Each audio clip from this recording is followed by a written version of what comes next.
Buongiorno a tutti, benvenuti a Gestire i rapporti con la stampa, come scrivere un comunicato, l'esempio di MyPA.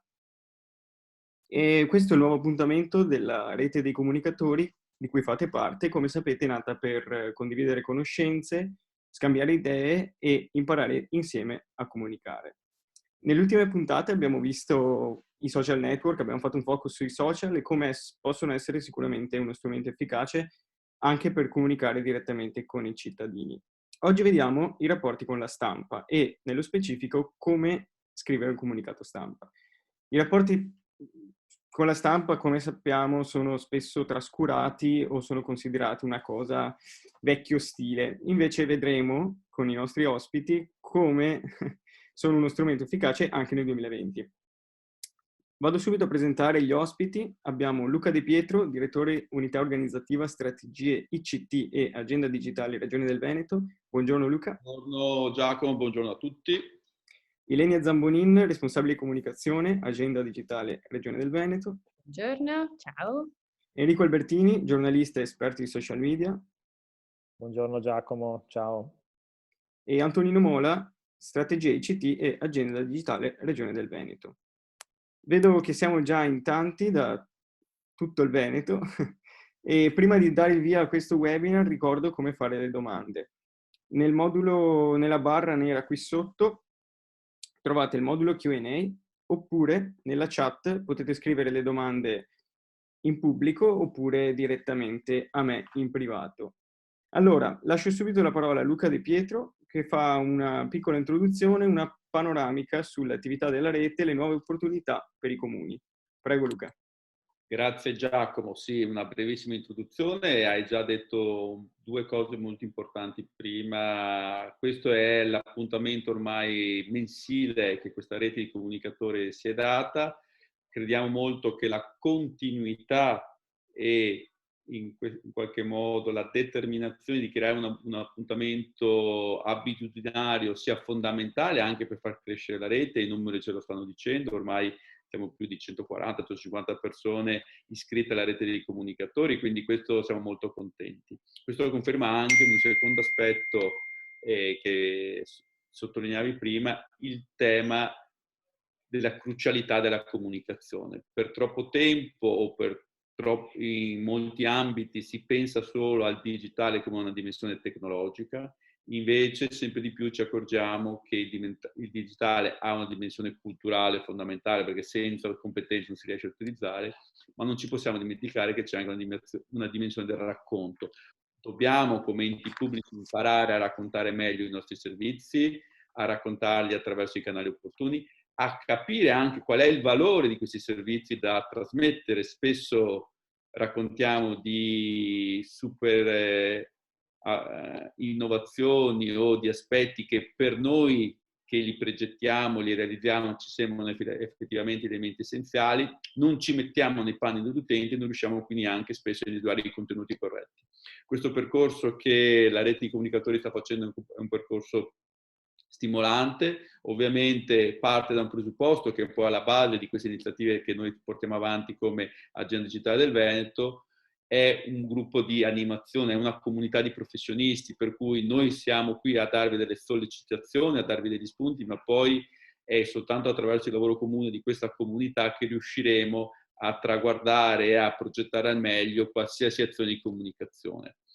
Ultima cosa, per non rubare più dei 5 minuti che avevamo concordato, e abbiamo come Regione Veneto Agenda Digitale siglato proprio l'altro ieri, il 15 dicembre, un accordo con il Ministero dell'Innovazione e Tecnologia per promuovere una serie di servizi digitali dei comuni. Sono circa 3,5 milioni di euro di risorse economiche che daremo poi ai comuni del Veneto. Una parte di queste risorse, o meglio un tema essenziale di queste risorse che riguardano l'adeguamento normativo del 28 febbraio prossimo e quindi l'adeguamento alle piattaforme abilitanti nazionali, PagoPA, SPID e APIO da parte dei singoli comuni, sarà anche il tema di come poi, una volta che il comune ha adeguato i propri sistemi informativi a queste nuove piattaforme abilitanti attraverso il nodo regionale, attraverso anche i servizi regionali, come poi li possa raccontare al cittadino. Quindi sicuramente questa rete di comunicatori nei prossimi mesi si occuperà anche di questo tema, cioè del tema delle nuove piattaforme abilitanti, alcune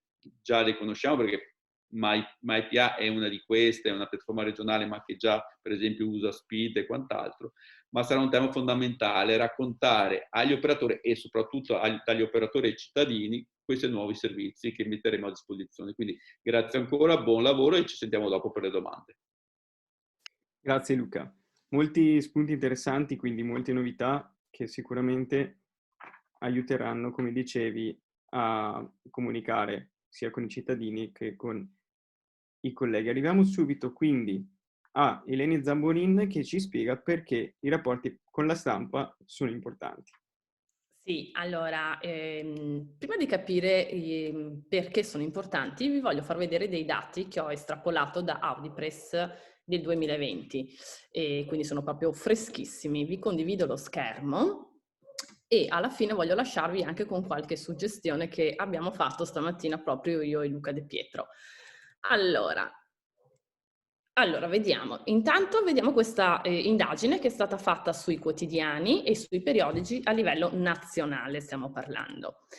Vediamo che 36 milioni di italiani leggono o sfogliano un titolo stampa, che equivale al 68% della popolazione, chiaramente adulta, dai 14 anni in su, e stiamo parlando di stampa non solo su carta, stiamo parlando di stampa carta e digitale o digitale. Questo significa che questi 36 milioni equivalgono a circa 7 adulti su 10. Di questi, attenzione, notate questo dato, che 2,2 milioni di lettori leggono sui quotidiani, la stampa, sul digitale. Significa che è pari al 4,1% della popolazione. Andiamo più nello specifico, vediamo, li dividiamo in quotidiani. Allora, 13,7 milioni di lettori dichiarano di leggere almeno un quotidiano al giorno. In percentuale tradotto abbiamo un 25,8% della popolazione sempre adulta. Qui a destra poi troverete anche la specifica del quotidiano e se vediamo il Veneto, questo qui, è sempre tra la fascia media, 25-30%. Oltre al quotidiano abbiamo anche i settimanali, questi leggermente meno, sono 11 milioni di lettori che dichiarano di leggere almeno un settimanale negli ultimi 7 giorni ed equivale sempre al 20,7% della popolazione adulta. Anche qua il Veneto è sempre su una fascia media. Mensili un pochino meno, quindi direi che vincono i quotidiani, sono 10,2 milioni di italiani che dichiara di leggere almeno un mensile, ovvero il 19,3% della popolazione e abbiamo una leggera, se vedete anche il grafico qui sotto, una leggera decrescita, il Veneto sta sempre nella zona media. Quello che prima di entrare nel cuore, che lasciamo poi ad Enrico il comunicato stampa, quello che a me preme è farvi capire intanto che la stampa attualmente nel 2020 coinvolge ogni mese più di 36 milioni di italiani e circa il 2,2 milioni abbiamo visto che leggono in digital edition. Significa che è pari a un più 31,1%. È per questo che noi anche abbiamo cominciato i nostri webinar con social, abbiamo fatto la comunicazione integrata. Social, quindi digitale, e non possiamo fare a meno della stampa. Vediamo appunto che da questi dati Audipress la lettura del digitale è in continuo aumento, vediamo appunto il più 31,1%. Questo a cosa sta a significare? Che si sta consolidando, era già consolidata ma sempre di più, la fiducia comunque, il valore anche alla stampa attraverso la stampa di qualità, chiaramente. E prima ti stavo dicendo, Giacomo, che io e Luca abbiamo fatto una riflessione questa mattina, un po' prendendo il caffè del buongiorno, e sono il caso Fedez, che è una comunicazione perfettamente integrata tra canali social e stampa e l'importanza della stampa. Abbiamo visto che Fedez ha fatto questo atto di beneficenza senza addentrarci nei particolari. E come è partito? È partito dal canale Facebook, no? Quindi ha usato una comunicazione social, ma poi abbiamo visto che cosa è successo, che la stampa gli è corsa dietro, no? A questa notizia e anche sul Corriere della Sera, ad esempio, è uscito un articolo. Quindi vi lascio anche con questa leggera riflessione e provocazione. Allora, è la stampa nel 2020 che sta correndo dietro alla notizia pubblicata sulla comunicazione digitale, quindi social, o è l'opposto? Quindi adesso vedremo e lasciamo magari ad Enrico adesso che ci spiega bene come scrivere quindi un comunicato stampa e magari partendo appunto proprio dal caso di MyPA. Direi proprio di sì. Grazie mille Elenia delle tue riflessioni e grazie mille per aver sollevato questo tema della notiziabilità che non di Fedez, oggi vero? è sempre più intrecciato, non si capisce. Esatto. Ma a spiegarcelo bene sarà Enrico Albertini, giornalista e esperto di social media, che ci mostrerà come nel concreto scrivere un comunicato stampa. Prego Enrico. Perfetto, grazie Giacomo. Allora condivido lo schermo prima di tutto, così potete vedere la mia presentazione. E mi sono piaciuti i dati che ha mostrato Ilenia, mi hanno anche rinfrancato, devo dire la verità. Sull'ultima domanda, chi rincorre chi, mi avvalgo, in quanto rappresentante della stampa, in quanto giornalista, mi avvalgo della facoltà di non rispondere, non voglio dire niente, non dirò niente neanche sotto tortura. Però sono dati importanti che ci fanno capire soprattutto questa nuova tendenza verso il digitale. E su questo noi dobbiamo scontrarci anche quando andiamo a parlare di comunicato stampa, perché una volta un comunicato stampa era fatto, redatto, pensato per un giornale, adesso invece un comunicato stampa è un qualcosa che è fatto sì per la carta stampata, ma anche per i tantissimi siti, canali social che lo riprendono. Quindi quello che dicevamo, anche parlando dei social, si può mutuare da questo punto di vista, l'importanza della foto, il video, quando vi dico, io cito sempre il video di MyPA, perché mettetevi nei panni di una testata online, che sono ormai fra le più lette, avere un video che in 40 secondi, bello come quello che ha MyPA, spiega, rafforza quanto dice il comunicato, evidentemente è un asso nella manica non da poco da giocarsi, scusate. E, sulla comunicazione voglio rinforzare anche quanto si diceva prima, lo diceva un po' anche Luca, in sostanza lo introduceva Giacomo, la comunicazione è importante e quello che dico sempre ai clienti che vedo, alle persone che seguo, è che se noi non ci occupiamo della comunicazione, sarà la comunicazione a occuparci di noi e questo è pericoloso. Deve essere un processo che il più possibile noi guidiamo, un processo sul quale noi teniamo le redini. E lungi da me pensare di addentrarmi in mezz'ora su come si scrive un comunicato stampa, anche perché altrimenti probabilmente dovrei cambiare lavoro, perché se bastasse mezz'ora forse la cosa potrebbe sminuire la professionalità mia e dei colleghi, però in mezz'ora possiamo dare delle indicazioni molto importanti, fare l'esempio del comunicato di MyPA che già vi dico dopo vi lasceremo, quindi voi avrete una base su cui lavorare, prendere integralmente, cioè vi resterà qualcosa anche dopo questa mezz'ora e si possono dare delle indicazioni importanti e finalmente dico Giacomo la prossima volta potrà introdurmi come giornalista, più che giornalista esperto di social media, perché io sono sempre fatto il giornalista e continuerò a farlo e devo dire che questo quando si passa dall'altra parte, quindi da chi scrive le notizie a chi le deve scrivere, le deve preparare per fargli scrivere agli altri, questo è molto importante perché essere stato un giornalista, aver scritto anni per quotidiani, ti permette di capire nel momento in cui tu cambi prospettiva, cosa interesserà, cosa serve al giornalista che va a scrivere. Cominciamo, chiarezza e onestà, come scrivere un comunicato stampa. E perdonatemi, so che onestà è un termine che ormai è stato io dico sempre violentato politicamente senza voler fare politica, sia chiaro, nel senso adesso tutti parlano di onestà, ma la realtà è che è un valore nella comunicazione importantissimo, perché è il valore ancor più della chiarezza, che è altrettanto importante, su cui si basa il patto con il lettore. E oltre a basarsi il patto con il lettore quando noi scriviamo, si basa anche il patto con il giornalista, che se ci pensiamo non è altro che un intermediatore fra la nostra notizia e il lettore.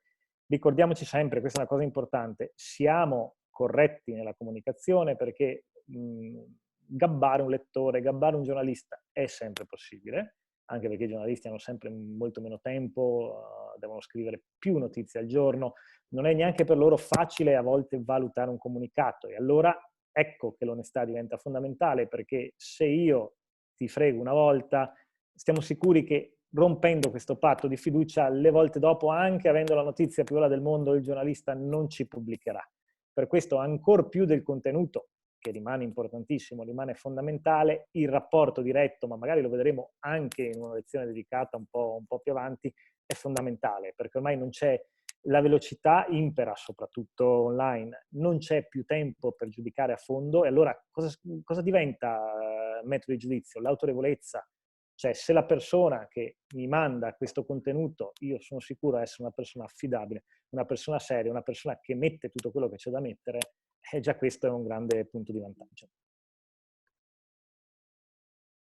Ok, allora, ho saltato l'indice, così andiamo un po' più veloci. Cos'è un comunicato stampa? Un testo che un'azienda, un'istituzione, un'associazione diffonde ai media, che contiene al proprio interno una notizia raccontata possibilmente con più particolari possibili. Non per forza tutti, però più particolari ci sono, meglio è. Lo scopo è far sì che il giornalista, che riceve il comunicato, abbia tutti gli elementi necessari per comprendere la notizia, rielaborarla e poi scriverla, proporla ai propri lettori. Vi dico subito, è importante, e dopo lo diremo chiaramente, lasciare i propri recapiti al giornalista, è importante potersi farsi contattare dal giornalista, dargli risposte o cercare risposte alle domande quando lui ce le fa. Diciamo che il comunicato perfetto, se così possiamo definirlo, anche se non esiste la perfezione, è quel comunicato che ti evita la telefonata, non perché il giornalista ti odia e non ti vuole sentire, ma perché ha già tutto a disposizione. Rovesciamo il punto di vista per iniziare. Immaginiamo quali domande ci si potrebbe fare il giornalista, cosa vorrebbe sapere. Scrivere un comunicato è quindi un esercizio etico, questo ve lo dico subito, perché una delle grandi problematiche di chi fa comunicazione come agenzia di stampa, che lavori per un'azienda, che lavori per un'istituzione, che lavori per una persona, è trovare la giusta mediazione fra quello che l'azienda, la persona, l'istituzione vorrebbe far sapere, la realtà e quello che è giusto far sapere. E detta così, probabilmente tutti siamo portati a dire, beh, chiaro, ci mancherebbe altro. Guardate che è un esercizio di una grandissima difficoltà. Vi capiterà di scrivere un comunicato stampa su un qualcosa che riguarda la vostra istituzione e molto probabilmente troverete delle normali pressioni da parte di chi, diciamo, sta al vertice, perché molto spesso si tende a non comunicare tutto quello che si dovrebbe comunicare, perché la realtà in tutte le cose ha degli aspetti positivi, sostanzialmente quando andiamo a comunicare gli aspetti positivi sono la maggioranza, ma può avere anche delle criticità, può avere anche degli aspetti un po' più in ombra, un po' negativi. Noi dobbiamo essere furbi, ovviamente nel comunicarli senza dar loro troppo risalto, ma dobbiamo essere onesti nel non tacerli, perché una di queste cose che viene poi scoperta da un giornalista con un suo approfondimento, leggendo o sentendo poi le opinioni dei lettori, che magari se è un servizio lo provano, se noi vendiamo un servizio che non funziona, capite che la prima volta magari siamo anche usciti con quel servizio, ci creiamo un boomerang perché poi viene pubblicata una cosa che non funziona bene, oppure ancora meglio, specifico, se noi vendiamo un servizio per quello che non è, neanche tanto che non funzioni, perché la realtà non è mai bianca o nera, sono le sfumature poi a fare da padrone. Se noi vendiamo qualcosa non precisa su quello che è, sappiamo che poi è un boomerang che ci ritorna indietro da parte dei lettori e da parte del giornalista, che la volta dopo ci dirà, bene, questo, non ti credo più. Si termina il patto di fiducia. Ci sono varie tipologie di comunicato. La regola principale rimane una, dovrebbe rimanere una, ma insomma ancora nella maggior parte dei casi è così. Alla base ci deve essere una notizia.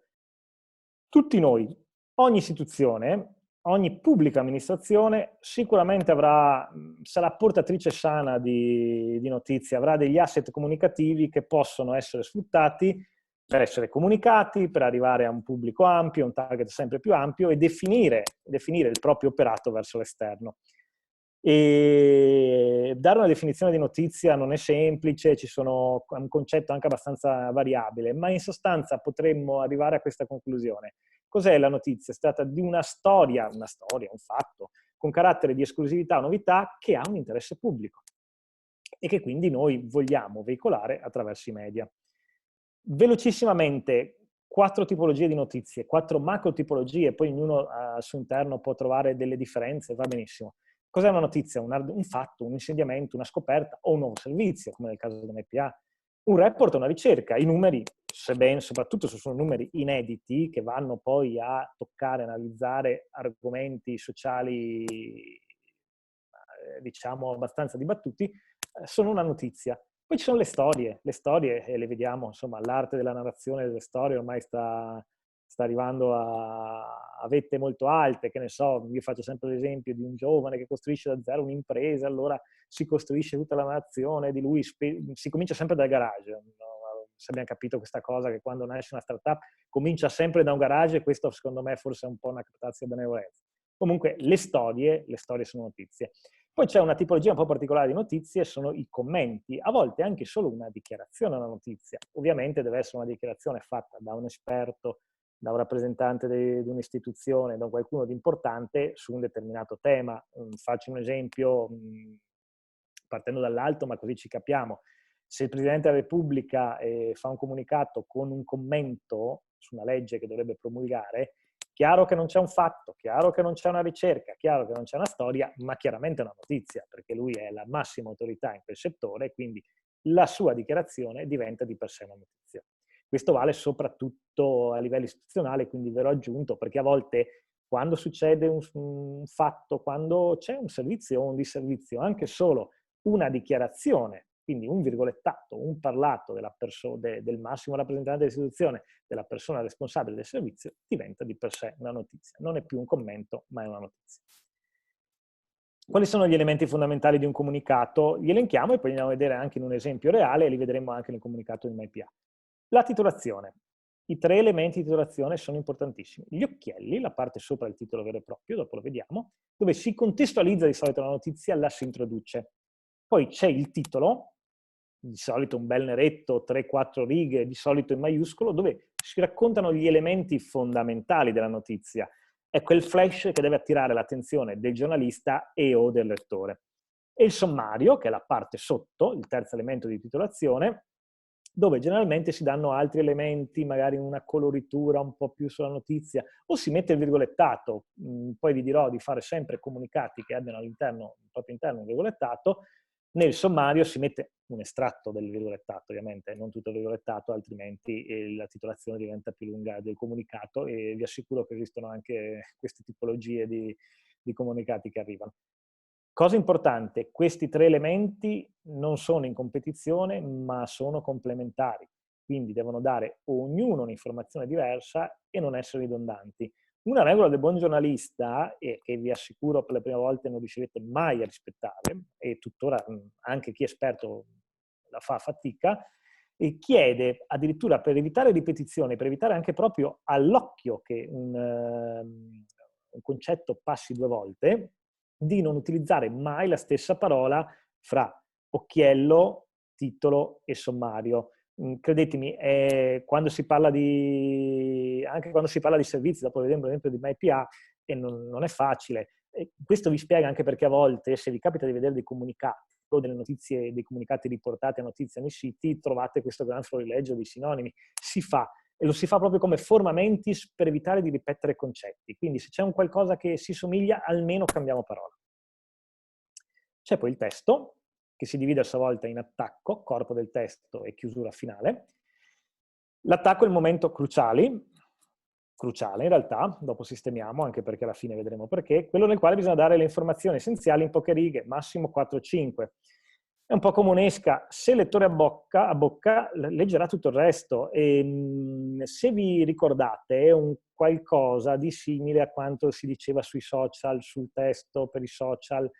Diamo una pennellata di informazioni, non occorre metterle tutte, ma facciamo sì che il lettore non perda tempo, che in quei 5-6 secondi in cui legge quelle 4-5 righe, perché non sono di più i secondi che ci si mettono per leggere 4-5 righe, lui abbia già tutto quello che gli può dire o non dire, gli può dare o non dare la possibilità di andare avanti, poi cliccare nel link e leggere il resto della notizia, se sei sui social, o in questo caso leggere il corpo del comunicato, il testo della notizia. Fondamentale questo. Altra cosa, che va messa in chiaro subito. Un comunicato stampa non è una cosa che si invia un pacchetto chiuso, poi finita là, arrivederci, grazie. Bisogna mettere i nostri recapiti, un numero di telefono, meglio se cellulare, una mail.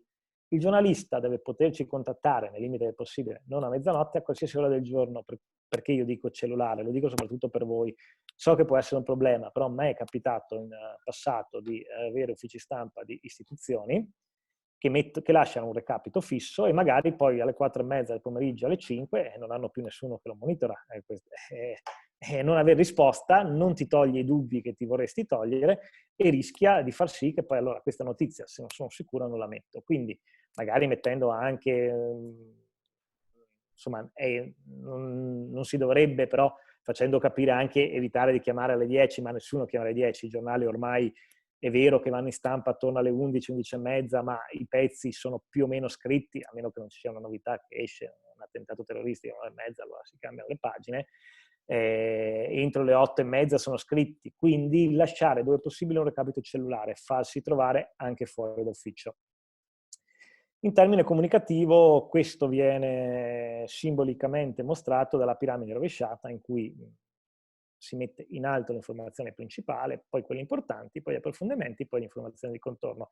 Occhio a una cosa che questa grafica da tutti usata e quindi anche da me riportata, perché dà l'idea in maniera plastica di come è scritto comunicato stampa, rischia di avere un piccolo effetto fuorviante, perché l'informazione principale, titolo e sottotitolo, poi l'abstract, l'attacco, sono importanti come peso, e questo lo vedete perché vedete che è la base della piramide, è la parte più importante, però a livello di spazio occupato sono molto agili, molto snelli. Non pensiate che un attacco possa essere 20 righe e poi ci sono 15 di corpo di comunicato. In realtà la bravura del giornalista, la bravura di chi fa pubbliche relazioni è proprio questo: dare in poco tutto quanto serve per poter giudicare una notizia. Trattare bene gli elementi di titolazione è fondamentale, quindi abbiamo anche già detto, giocare frocchiello, titolo e sommario, utilizzare bene le informazioni. Insomma, io vi dico come suggerimento, isolate, come farete poi per l'attacco, 4-5 spunti della vostra notizia, 4-5 cose che vi sembrano essenziali. Solitamente poi si possono giocare, che ne so, nelle 4 righe di titolo ce ne stanno 2, un altro o altri 2 elementi possono stare nell'occhiello, uno o magari violettato sta nel sommario. Se non siete convinti, fate un po' il Tetris, girateli fra loro, ovvero importante e fondamentale è capire quali sono gli elementi essenziali per descrivere la notizia, poi quale mettere nel titolo, quindi l'elemento più importante della titolazione, quale mettere nell'occhiello, l'elemento che contestualizza, quale mettere nel sommario. Sì, è altrettanto importante, però qua ovviamente c'è più gioco. Infatti io dico sempre, e lo faccio ancora tuttora, provate 2-3 titoli diversi e cambiando la posizione degli elementi. Poi li leggete e vedrete che già da soli, leggendoli, capirete qual è il titolo più forte. Però qua rimaniamo nel solito problema che diciamo sempre: attenzione, se potete fate leggere il titolo, l'attacco o anche l'intero comunicato a qualcuno, un collega, un amico, il compagno, il fidanzato che non sa niente della questione, perché noi giudichiamo sempre l'informazione sulla base delle nostre conoscenze acquisite e il rischio di dare per scontato qualcosa di importante o di credere importante qualcosa che invece è inessenziale è dietro l'angolo. Quindi ve lo stampate, andate a bere il caffè, lo mostrate a un collega che non si occupa di quel servizio, non ne sa niente. Tu cosa capisci da questo titolo? È una prova, secondo me, che funziona sempre, lo vedete, guardate anche quando lo legge, capite subito se sta intuendo di cosa si tratta o se rimane un po' spiazzato. Esempio, questo è un esempio di un comunicato che abbiamo mandato, occhiello la parte sopra, l'analisi condotta da professore Negresante sul team, l'occhiello, come dire, contestualizza. Di cosa stiamo parlando? Di un'analisi condotta là non abbiamo messo, dal noto immunologo, microvirologo, l'abbiamo lasciato anche perché sappiamo che è un nome abbastanza famoso. Andiamo nella parte di titolazione, il titolo vero e proprio. Qua non sono 4 righe, sono 3, di solito almeno 3 si mettono righe di titolazione. Coronavirus, studio Università di Padova. Primo elemento, c'è uno studio Università di Padova. I sanificatori d'ambiente al plasma freddo, parliamo di sanificatori e introduciamo già la tecnologia, plasma freddo. Probabilmente già qualcuno, non dico devi essere un esperto per sapere che è la più moderna tecnologia, però già ti fa capire che c'è un elemento di novità, perché nessuno immagina, abbiamo mai sentito parlare di plasma freddo, dei lettori che non conoscono la vicenda. Questi sanificatori cosa fanno? Uccidono il Covid al 99,9% dopo mezz'ora. Secondo me, già da questi, senza ancora entrare nel sommario, già da questo occhiello e titolo, uno si fa un'idea. Cosa c'è? C'è un sanificatore che mi ammazza il Covid e chi me lo dice? E me lo dice l'Università di Padova, non è che è l'azienda o chi produce il sanificatore che se lo certifica. Me lo certifica, va bene, io gioco in casa perché lavoro anche all'università, per carità, però me lo certifica, diciamo, un'istituzione pubblica abbastanza riconosciuta. Sommario, il report del Dipartimento di Medicina Molecolare certifica, qua non avevamo un virgolettato, però ho messo un virgolettato del report, come se il report parlasse, l'abbattimento della carica virale.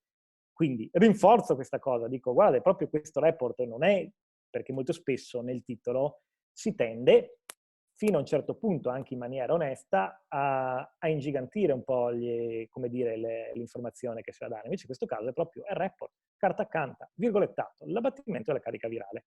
Solo a questo punto, perché non vogliamo sembrare troppo commerciali, non c'è bisogno di mettere troppo in risalto l'azienda, si dice che l'esame è svolto su Geonix, azienda che ha adottato la moderna tecnologia. Questo è importante perché se noi molti, quando si fa un comunicato, torniamo a quello che si diceva prima, il discorso un esercizio etico, quando si lavora per un cliente, solitamente tutti mettono il nome del cliente nel titolo, perché il cliente è contento. Io giornalista che leggo, mi arriva il comunicato, dico ecco, mi è arrivata la solita cosa commerciale, già non mi piace. In questo caso invece proprio vi dimostra come è il contenuto che veicola anche l'azienda che dà autorevolezza. Abbiamo uno studio così importante. Non è assolutamente importante giocarci nell'elemento più in vista della titolazione anche il nome dell'azienda. Questo per farvi capire come si possono anche tarare i pesi della comunicazione. Nell'attacco ci si gioca tutto, passiamo al corpo del testo. Per farlo bene il metodo migliore è quello delle 5V, o meglio 6, cosa, chi, dove, quando, perché e si aggiunge anche la o, adesso come. Se il giornalista che lo riceve non ci ha abbandonato, in quelle poche righe ci giochiamo tutto. Consiglio, soprattutto all'inizio, niente voli pindarici.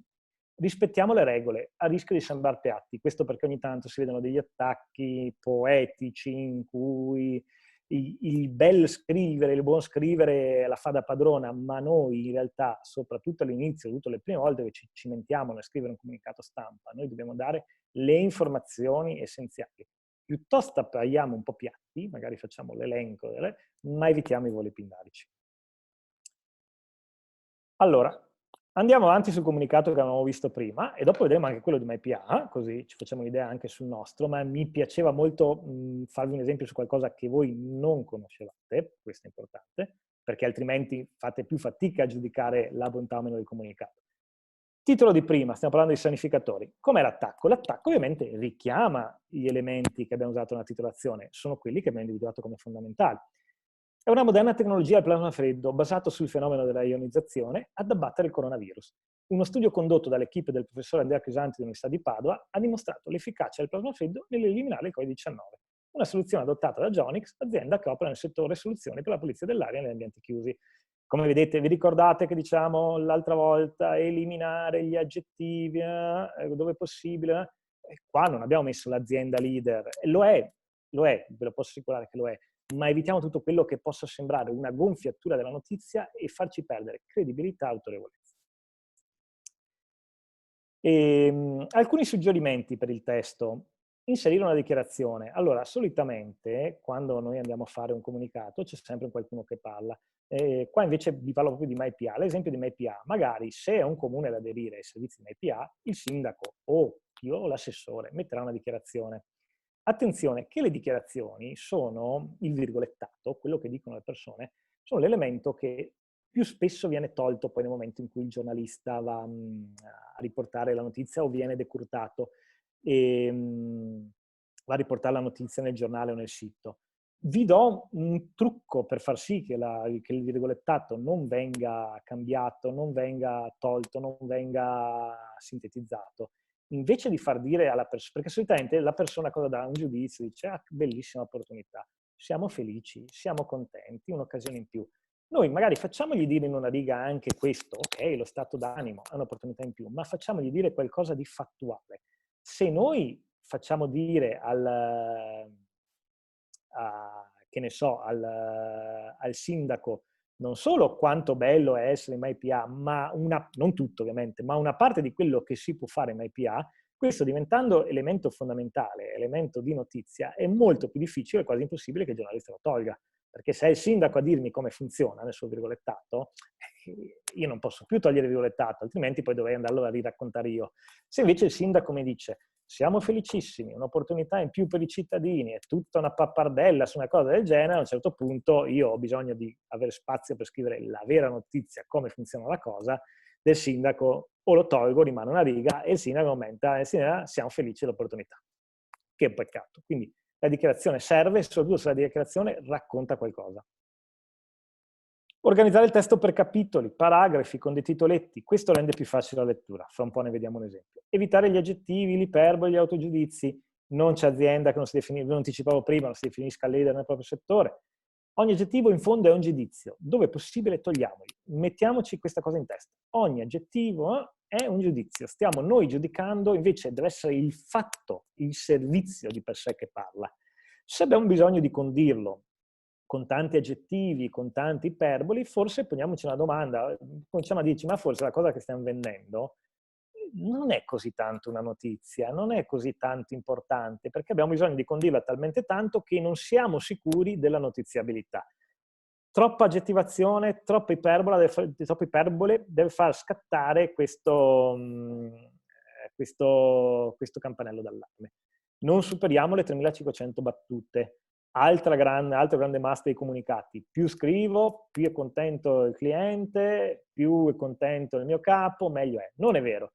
Quasi nessun giornale ha pezzi più lunghi di 3500 battute. Solitamente sono più corti. Poniamoci da questo punto di vista. Più noi scriviamo e più il pezzo sarà corto rispetto al testo, più sarà il giornalista a dover fare la sintesi e più è probabile che tolga qualcosa che invece noi vogliamo che rimanga. Quindi più indoviniamo la misura dello spazio che ha, più è facile che lui vada per dirlo con un termine molto banale, di copia e incolla. Quindi evitiamo testi troppo lunghi.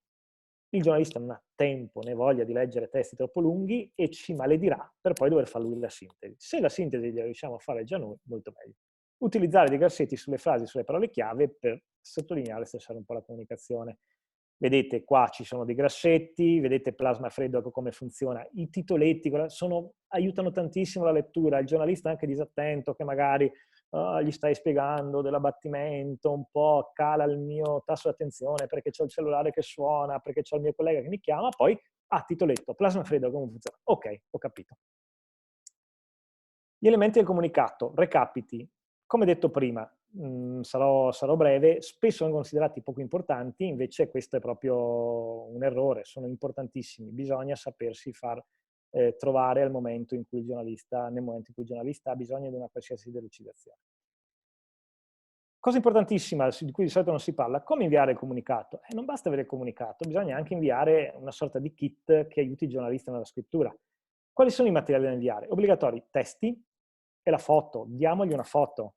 Dopo c'è un elenco, lo trovate, di siti in cui si possono scaricare delle foto gratis che si possono mandare. Attenzione al diritto d'autore, non mandare una foto di un fotografo, altrimenti vi chiederà migliaia di euro di danni.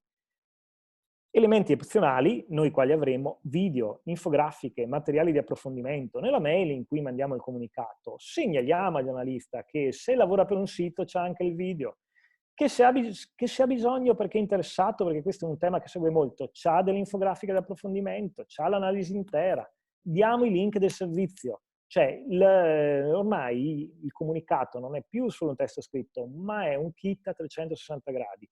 Più parte visuale c'è, se c'è un video, se c'è un'infografica, più aumenta la possibilità di uscita. Allora, un suggerimento sulla foto. Molto spesso si cade allora, non so che foto mandare, soprattutto se racconto un servizio, ovviamente. Mando la foto della persona che parla, mando la foto del sindaco. Questo funziona sempre molto poco. Meglio trovare una foto che rappresenti la notizia, il fatto, eccetera, eccetera. MyPA ad esempio, è di difficile rappresentazione, è un servizio, però, che ne so, si può cercare sui siti sotto la foto di un qualcuno che davanti al computer, con un termine tecnico, smanetta per far capire che è l'utente, o allo smartphone perché basta lo smartphone, oppure se si titola sul fatto che anche il comune di XY partecipa a MyPA, magari una bella foto comunale, intendo non la foto del municipio, magari anche basta una foto, una bella veduta del comune, uno scorcio. Cioè cerchiamo una soluzione che non sia semplicemente la faccia, che spesso poi arrivano della sorta di santini ed epigrafi della persona che parla nel comunicato. Questo è importante. La mail. Allora, intanto bisognerebbe avere gli indirizzi dei giornalisti a cui mandarlo, perché bisogna selezionare il proprio target. Se parliamo di un servizio del comune, lo manderemo ai giornalisti che lavorano facendo la cronaca di quel comune. Ci sono database a pagamento, ma spesso, soprattutto quando si tratta su livello locale, si possono recuperare da contatti, da articoli già scritti, leggendo sui siti, trovando sul sito del giornale, chiamando le redazioni dei giornali. Gli indirizzi sono un patrimonio fondamentale di buon ufficio stampa. Ovviamente dovete occuparvene prima di mandare il comunicato, non arrivare all'ultimo giorno e chiedersi, bon, e adesso a chi lo mando? Non conosco il nome del giornalista che si occupa di questa cosa, non conosco le testate che ci sono sul territorio. La mail. L'oggetto della mail è essenziale. La mail è una sorta di sovratitolo, perché io, prima ancora di aprire il comunicato, prima ancora di farmi attrarre dal titolo dall'attacco, mi faccio attrarre dall'oggetto della mail.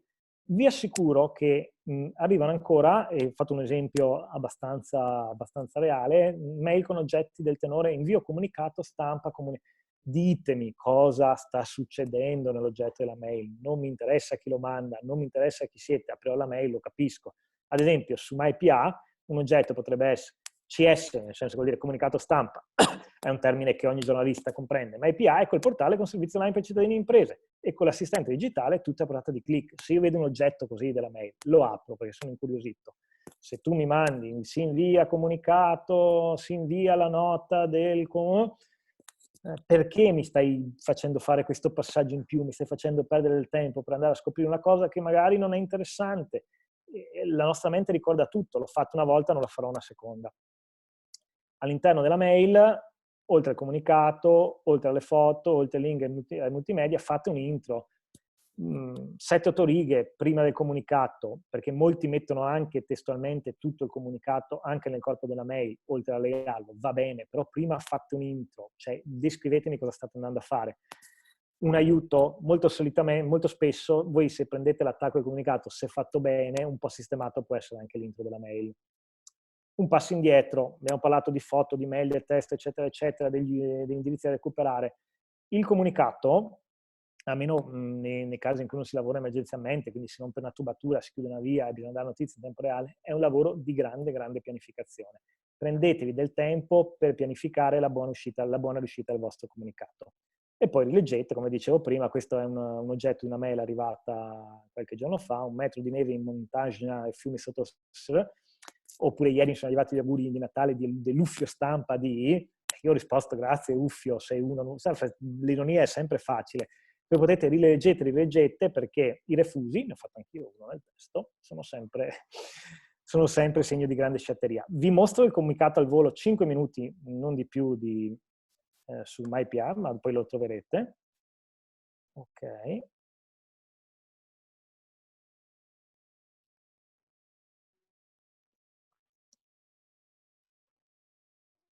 Ecco qua, spero di aver condiviso lo schermo.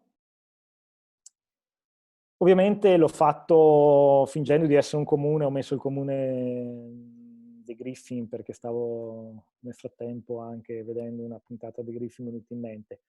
Questo è un esempio, e lo troverete, ve lo manderemo, come potrebbe essere il comunicato che racconta MyPA. Cosa ho scelto per gli elementi di titolazione? Per contestualizzarlo, nell'occhiello, ho messo il discorso dell'assistente virtuale in grado di guidare la ricerca, perché quello che aiuta, quello che dà una mano all'utente, è sempre molto importante nella comunicazione, è un elemento che poi per il giornalista risulta fondamentale. Poi ho descritto il servizio, ho cercato di descriverlo nella maniera più efficace possibile da Chito. Dai documenti alle scadenze di pagamenti, la pubblica amministrazione a portata di click. Questo è il cuore della notizia di MyPA. Poi mettiamo la nostra esperienza, anche il comune di Caog entra in MyPA, il nuovo portale della Regione Veneto, così spieghiamo che il portale è della Regione Veneto, che noi centriamo, ma soprattutto all'inizio, dei documenti e scadenze di pagamenti. Una cosa concreta, reale, Uno che, non so, in questi tempi, io ho pagato l'IMU qualche giorno fa, se ti arriva una notizia in cui tu hai appena pagato qualcosa e ti arriva una notizia del servizio che va dai documenti alle scadenze di pagamenti, dici, caspita, mi può servire, può essere utile.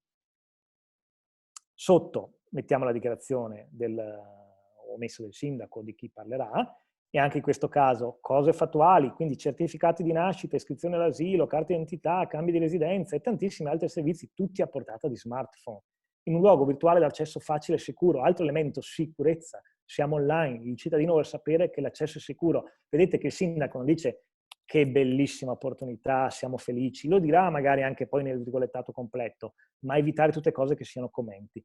L'attacco al volo, riprendiamo, servizi, documenti, scadenze, tutta a portata di click, contatto di assistente virtuale capace di guidare in tempo reale l'utente alla ricerca. Anche noi, il Comune, adotta MyPA, il portale della Regione del Veneto, che permette ai cittadini e imprese di accedere da PC a smartphone ai propri dati e documenti. Dichiarazione, poi fattuale, e poi a capitoletti in una pagina, sono mi pare 2500 battute, gli elementi che per me sono essenziali. Io avrei concluso. Se avete qualche domanda.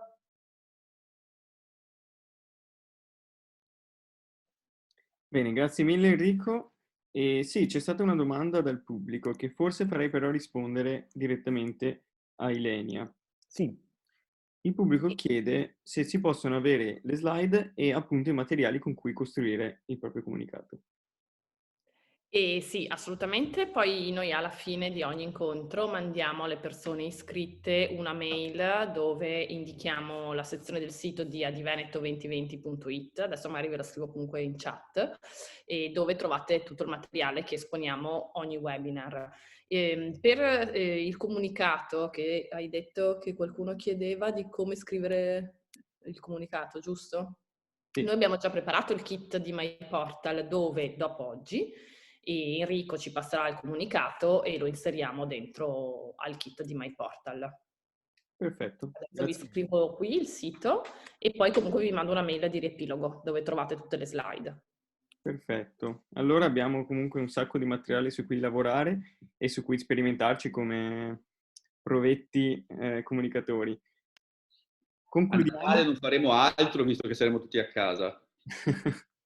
Esattamente. E siamo quasi alla fine, lascio le conclusioni a Antonino Mola, strategie ICT e agenda digitale Regione del Veneto, per un po' una visione sul futuro della rete dei cittadini, sulla rete dei comunicatori e sulle novità, scadenze, innovazioni, tutto quello che sta succedendo, insomma, nel mondo dell'agenda digitale.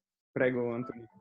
Bene, grazie Giacomo. Intanto un saluto anche da parte mia a tutti i colleghi che stanno partecipando a questa iniziativa. È un ringraziamento perché lo sforzo che stanno facendo, oltre a essere assolutamente utile per la Regione Veneto, per i cittadini e per le loro amministrazioni, credo sia da sottolineare perché sempre di più il tema della comunicazione nelle azioni che Regione Veneto sta portando avanti sul tema della trasformazione digitale delle nostre pubbliche amministrazioni, la comunicazione è assolutamente fondamentale e noi abbiamo bisogno, al di là della battuta che riprendo del nostro direttore Luca Di Pietro, che siccome non avete niente da fare nelle feste, ci aiuterete a fare comunicazione. Giusto direttore, mi sembra che ci sta, invece di divertirvi con le vostre famiglie, comunicherete la trasformazione digitale. Certo, ma stando a casa possono dedicare del tempo. Sì, al di là delle battute, ecco, volevo sottolineare quello che diceva il nostro direttore anche quando ha aperto i lavori di questa sessione. Ci sono delle scadenze a breve, il direttore citava il fondo di innovazione e quindi a breve ci sarà un avviso che la Regione Veneto metterà a disposizione di tutti i comuni del nostro territorio per poter sfruttare delle risorse a vantaggio dei vincoli che la normativa propone agli enti sul tema dei pagamenti, delle identità digitali e della APIO, che è quella app per i servizi ai cittadini. Quindi ci sarà a breve un avviso dove noi metteremo a disposizione delle risorse per aiutare gli enti a raggiungere questi obiettivi. Sarà importante l'aiuto, il supporto e la progettazione di campagne di comunicazione che vi vedranno protagonisti per cercare di raggiungere non solo fino all'ultimo comune nell'informazione, nella comunicazione di questa nuova opportunità, ma anche in prospettiva i cittadini. E tutto quello che abbiamo visto fin qui, che vede un'enfasi che noi abbiamo voluto dare in maniera particolare sul tema della MyPA e quindi dell'area personale, questi strumenti di comunicazione, questo primo paradigma di utilizzo della capacità del cittadino di entrare in relazione con la pubblica amministrazione diventa fondamentale, così come sono fondamentali da una parte le risorse, dall'altra parte le tecnologie, ma la comunicazione, noi ci stiamo rendendo conto, diventa sempre più importante. Vi do, consumando i miei 5 minuti, vi prometto di non andare oltre, vi do solo una piccola suggestione di quello che abbiamo avuto su un altro avviso che abbiamo portato avanti, che stiamo portando avanti per far aderire i piccoli comuni, in questo caso quelli sotto i 5.000 abitanti, a un'altra occasione di finanziamento. Bene, su questa occasione di finanziamento noi abbiamo fatto almeno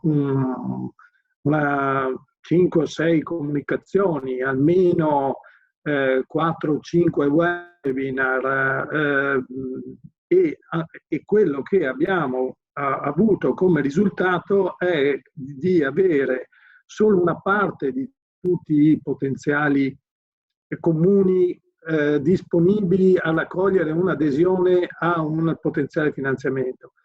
Ci siamo interrogati sul perché non siamo arrivati a colpirli tutti, e una delle, chiaramente non l'unica, una delle possibili motivazioni di questo parziale successo è perché probabilmente dobbiamo progettare, definire e utilizzare i canali di comunicazione in maniera migliore di quello che stiamo facendo fin qui. Perché un cattivo linguaggio, una cattiva comunicazione, una comunicazione eccessiva rendono il risultato che noi ci attendiamo probabilmente non raggiungibile, proprio perché dobbiamo imparare a comunicare meglio. Quindi, chiudendo i miei 5 minuti prima di salutarvi, ecco, la suggestione con la quale vi volevo lasciare è questa. Avremo bisogno di voi nei prossimi mesi in maniera sempre più importante. Regione Veneto si mette al vostro fianco, così come voi, insomma, sarete disponibili a mettervi al nostro, perché poi l'obiettivo che abbiamo è comune, e quindi provare a dare un contributo importante alla trasformazione digitale delle nostre amministrazioni e offrire di conseguenza dei servizi sempre più importanti ai comuni del nostro territorio. Io chiudo così, magari chiedendo al nostro direttore Luca De Pietro se ci fa autorevolmente gli auguri di Natale e di buone feste, visto che si avvicina l'evento, insomma, delle vacanze. Prego, direttore, se vuole solo se non ci sono domande dal pubblico, perché chiedo già. Scusate. Scusate, non pensavo fosse la...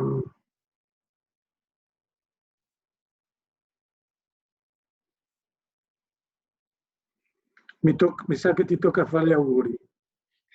La regia mi conferma che non ci sono nessun altro... Ok, avevo perso un attimo l'audio per un secondo e non stavo capendo cosa stava succedendo.